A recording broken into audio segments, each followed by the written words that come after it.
Hello, friends. So good to be with you today. I appreciate you joining me for this leadership podcast today.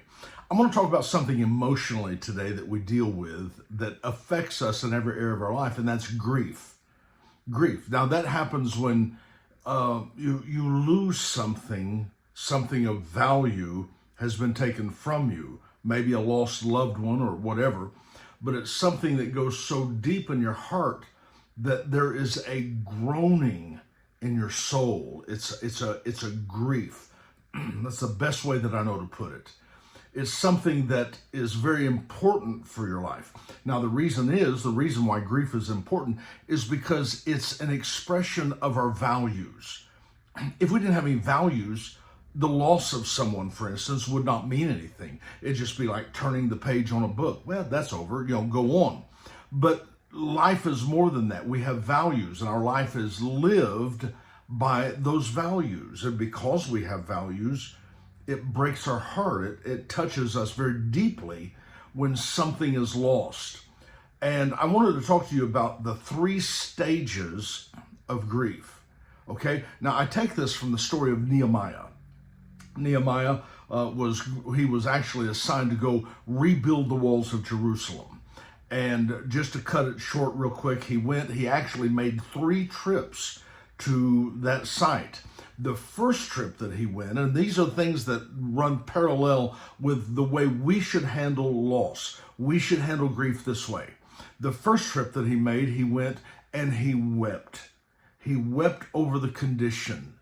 That is the most normal. I worry about people who have no sense of being touched deeply when something precious is removed from them. That is normal, and it's okay. Don't feel bad. Sometimes you just need to cry.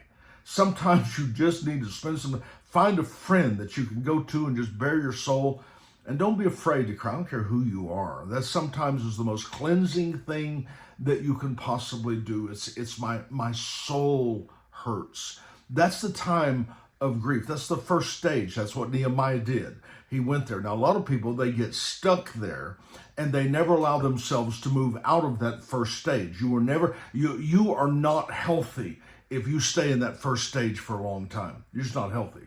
And you need to get some help from that. The second stage, he came back the second trip and he evaluated the condition of the walls, what needs to be done. These are things that we many times make decisions during that first stage. We're buying things and selling things, or we're making changes, and that should never be done during that first stage. The second stage, we're just simply evaluating what's our condition, what's left, what's been taken away from us, where do we stand at this point? That's stage 2. Then he came back the third time and he began to rebuild. So that should be the model actually that you carry, is the fact that anytime you go through the loss of something, the first thing is you weep. You grieve over it. The second stage is now, okay, all right, we've come to this place now. I'm going to evaluate where we are. What do we have left? What needs to be done here? Okay, I'm looking at that. I'm evaluating the loss. I'm evaluating what's left. Now, what I'm going to do is my third trip, I'm going to begin to return and rebuild.